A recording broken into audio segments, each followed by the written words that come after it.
अस्सलाम वालेकुम नाज़रीन, एक नए व्लॉग के साथ आपकी खिदमत में हाजिर हैं। नाज़रीन, आज की इस वीडियो में हम बात करेंगे जजेस के एहतसाब की, क्योंकि बज़ाहिर आजकल जजेस का जो एहतसाब है वो अब फैशन बनता जा रहा है।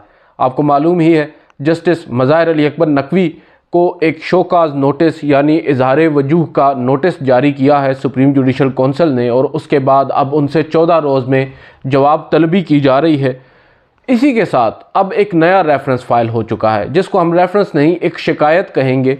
और ये शिकायत जो है एक ऐसे जज के ख़िलाफ़ आई है जिनके ख़िलाफ़ माजी में भी कुछ अर्सा कबल एक दरख्वास्त आई थी, मगर उस वक्त के चीफ जस्टिस ने उनके कंधे पर हाथ रख के कहा था कि तुम मेरे शेर हो।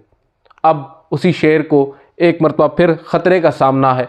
मैं बात कर रहा हूँ जस्टिस मोहसिन अख्तर कियानी की, जज हैं इस्लामाबाद हाई कोर्ट के, और उनके ख़िलाफ़ एक नई शिकायत सुप्रीम जुडिशल कौंसिल में दायर की है। एक शहरी हैं, वकील हैं राजा मकसूद हुसैन, उन्होंने, और वो ये कह रहे हैं कि जस्टिस मोहसिन अख्तर कियानी को मिसकंडक्ट पर ओहदे से हटाया जाए। शिकायत पर फैसला होने तक जस्टिस मोहसिन अख्तर कियानी से अदालती इख्तियारात वापस लिए जाएँ, यानी जब तक सुप्रीम जुडिशल कौंसिल में इन मौसूफ़ की दरख्वास्त पेंडिंग रहती है, यानी उस पर फैसला नहीं होता, उस वक्त तक एक अबूरी रिलीफ की सूरत में ये कह रहे हैं कि मोहसिन अख्तर कियानी साहब को उनसे अदालती जो इख्तियारात हैं वो वापस ले लिए जाएं। फिर कहा जा रहा है, शिकायत का जो अगर मतन मैं आपको बताऊं तो जस्टिस मोहसिन अख्तर कियानी बतौर इंतज़ामी जज इख्तियारात का गलत इस्तेमाल कर रहे हैं। Justice Mohsin Akhtar Kiyani Islamabad high court के जज हैं, सीनियर प्यूनी जज हैं, और बतौर सीनियर प्यूनी जज वो जो होते हैं इंतज़ामी हेड होते हैं, मुख्तलिफ़ मामलात को देखते हैं, ना सिर्फ हाई कोर्ट के बल्कि जो मातहत अदलिया है, जो डिस्ट्रिक्ट जुडिशरी है, उसमें भी जो अपॉइंटमेंट्स होती हैं या दीगर मामलात इंतज़ामी नौयत के होते हैं, वो तमाम सीनियर प्यूनी जज इस्लामाबाद हाई कोर्ट देखते हैं। और इन पर यह पहली दफ़ा नहीं हुआ, पहले भी इसी नौयत का एक रेफरेंस या एक शिकायत उनके ख़िलाफ़ दर्ज हो चुकी है। यहाँ पर भी अब वही बात दोहराई जा रही है कि इंतज़ामी जज जो हैं बतौर इंतज़ामी जज वो इख्तियारात का नाजायज़ या गलत इस्तेमाल कर रहे हैं। फिर कहा जा रहा है कि बतौर इंतज़ामी जज जस्टिस मोहसिन अख्तर कियानी रिश्तेदारों और दोस्तों के मनपसंद मुकदमात मुकर्रर करते हैं। झूठे मुकदमात जस्टिस मोहसिन अख्तर कियानी अपने बेंच में मुकर्रर करवाते हैं। रावल डैम में अपने मोहसिन अख्तर कियानी के जो एक अजीज़ हैं, उनके गैर कानूनी कश्ती रानी करा रहे हैं। बेसिकली यहाँ पर उनका कहने का मकसद यह है कि जस्टिस मोहसिन अख्तर कियानी के जो अजीज़ हैं वो गैर कानूनी कश्ती रानी करा रहे हैं रावल डैम में, और उनके रिश्तेदारों के ख़िलाफ़ कोई भी इदारा कार्रवाई करने से गुरेज़ा है। और AQ एसोसिएट्स का हिस्सा रहने वाले जज मोहसिन अख्तर कियानी अपने एसोसिएट वकला को नवाज रहे हैं। ये AQ एसोसिएट्स उनकी एक फर्म थी जहाँ पर वो पहले बतौर वकील काम करते थे, और उनके जो अपने एसोसिएट हैं वकला, वो अब बताया जा रहा है, इस शिकायत के अंदर ये इल्ज़ाम लगाया जा रहा है कि वो उनको नवाज रहे हैं। और जस्टिस मोहसिन अख्तर कियानी जिन वकला को नवाज रहे हैं उनके ख़िलाफ़ भी कार्रवाई होनी चाहिए। और जस्टिस मोहसिन अख्तर कियानी की मुल्की और बैरून मुल्क बहुत सी अनडिक्लेयर्ड जो जायदादें हैं वो मौजूद हैं। पाकिस्तान में जस्टिस मोहसिन अख्तर कियानी की 15 गैर मनकूला जायदादें हैं, और गैर मनकूला जायदादों में 6 प्लॉट, 9 घर और अपार्टमेंट्स शामिल हैं। और जस्टिस मोहसिन अख्तर कियानी की इस्लामाबाद के सेक्टर F6 में 2 अरब मालियत की बेनामी एक जायदाद है। अब ये जो शिकायत है जो मैंने आपके सामने अभी रखी है, जो इसका मतन है, ये अब मैं आज इसको पढ़ रहा हूँ, मगर इसमें बहुत सी ऐसी बातें हैं जो इससे कबल गालिबन जून में एक शिकायत उनके ख़िलाफ़ सुप्रीम जुडिशल कौंसिल में आई थी, उसमें भी इसी तरह की बात आई थी, इसी तरह के इल्ज़ामात, बिलखसूस जो इंतज़ामी जज के तौर पर वो काम कर रहे हैं उसके ऊपर काफ़ी इल्ज़ामात थे। और वो जो शिकायत थी, अब मुझे ढूंढनी पड़ेगी, उसमें वक्त लग जाएगा, मैं फिर कभी आपके साथ शेयर कर दूँगा। उसके अंदर कुछ इस तरह के इल्ज़ामात थे कि जिस चैम्बर से इनका अपना ताल्लुक़ है, उसी चैम्बर के जो एसोसिएट्स हैं उनको बतौर डिस्ट्रिक्ट या वो डिस्ट्रिक्ट जुडिशरी में उनको अपॉइंट किया जा रहा है, और उनके जो अपॉइंटमेंट्स में इनके अपने जो करीबी लोग हैं, अपने जो चैम्बर के लोग हैं, उनको ये नवाज रहे हैं। इस तरह की वो भी एक शिकायत थी।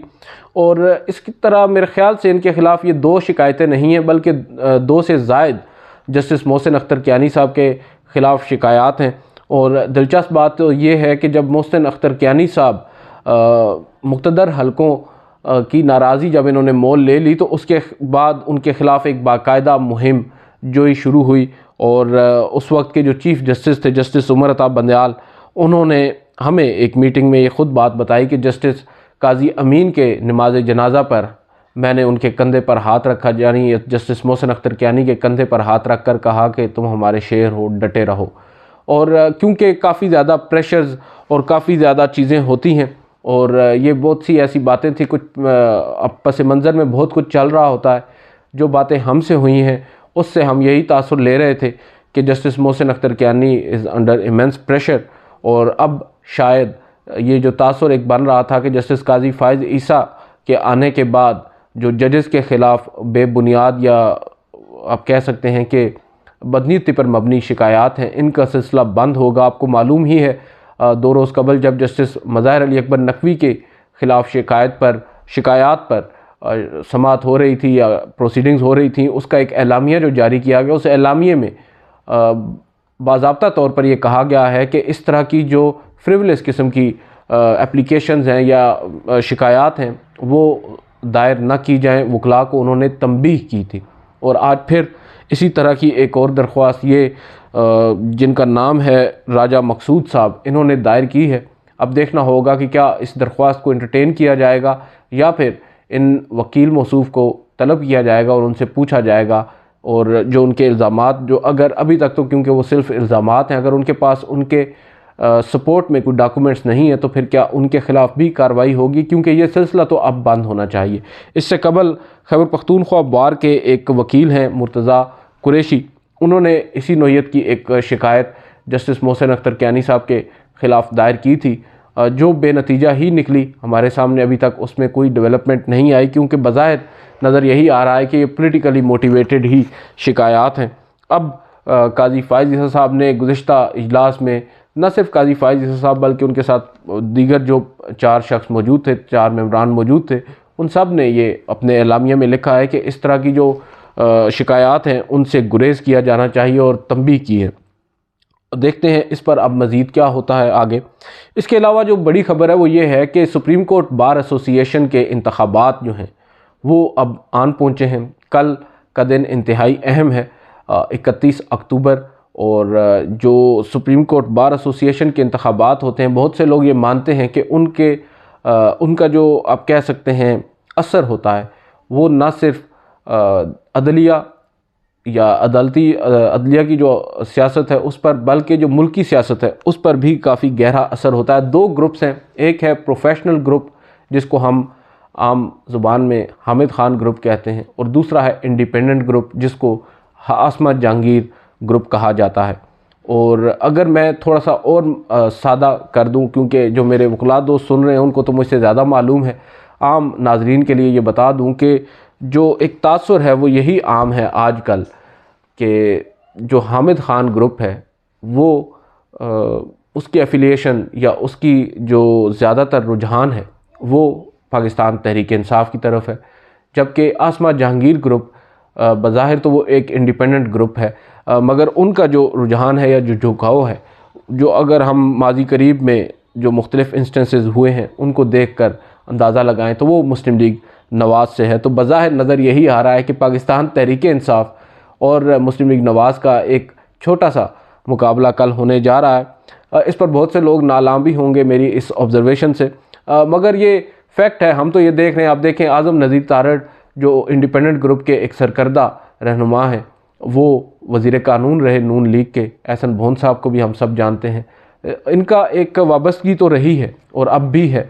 और दूसरी जानिब जो इंडिपेंडेंट ग्रुप है, सबको मालूम है हामिद खान साहब आज भी पाकिस्तान तहरीक इंसाफ के एक करीबी इमरान खान के माने जाते हैं। और इस वक्त जो मौजूदा बॉडी है, यानी जो कल तक मौजूद है इस वक्त सुप्रीम कोर्ट बार एसोसिएशन की, वो उसमें काफ़ी अरसे के बाद जो जीत हुई थी वो professional group Hamid Khan group की हुई थी। आबिद ज़ुबैरी साहब हामिद खान ग्रुप से थे, जो सदर थे सुप्रीम कोर्ट बार एसोसिएशन के। और आपको मालूम है, आपको अंदाज़ा हो जाएगा जब मैंने आबिद ज़ुबैरी साहब का नाम लिया है, तो किस तरह जो सदर होता है सुप्रीम कोर्ट बार एसोसिएशन का, वो असरअंदाज हो सकता है, या उसके पास इतनी एक अप्रोच होती है मुख्तलिफ़ केसेस को फ़िक्स करवाने में। अब चाहे इंतखाबात का मामला हो या दीगर जितने भी अहम नोयत के मामलात हों, अब हाल ही में इंतखाबात की एक और पिटीशन है, फ़ौजी अदालतों का केस है, इसमें आबिद ज़ुबैरी साहब का बड़ा कलीदी किरदार रहा है।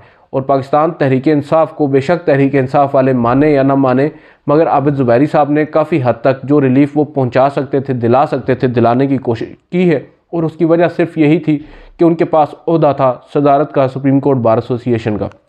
अब जो आसमा जहांगीर ग्रुप है, उनकी ये कोशिश है। अब मैं अगर आपको उम्मीदवारान का बता दूं, तो जो सदारत के लिए हामिद खान ग्रुप है, उनकी तरफ से मियां अब्दुल कद्दूस साहब होंगे सदर के उम्मीदवार, जबकि जो शहजाद शौकत साहब हैं वो आसमा जहांगीर ग्रुप से होंगे। और हामिद खान ग्रुप से सुल्तान हजूर सेक्रेटरी के लिए, और आसमा जहांगीर ग्रुप से सैयद अली इमरान सेक्रेटरी के लिए होंगे।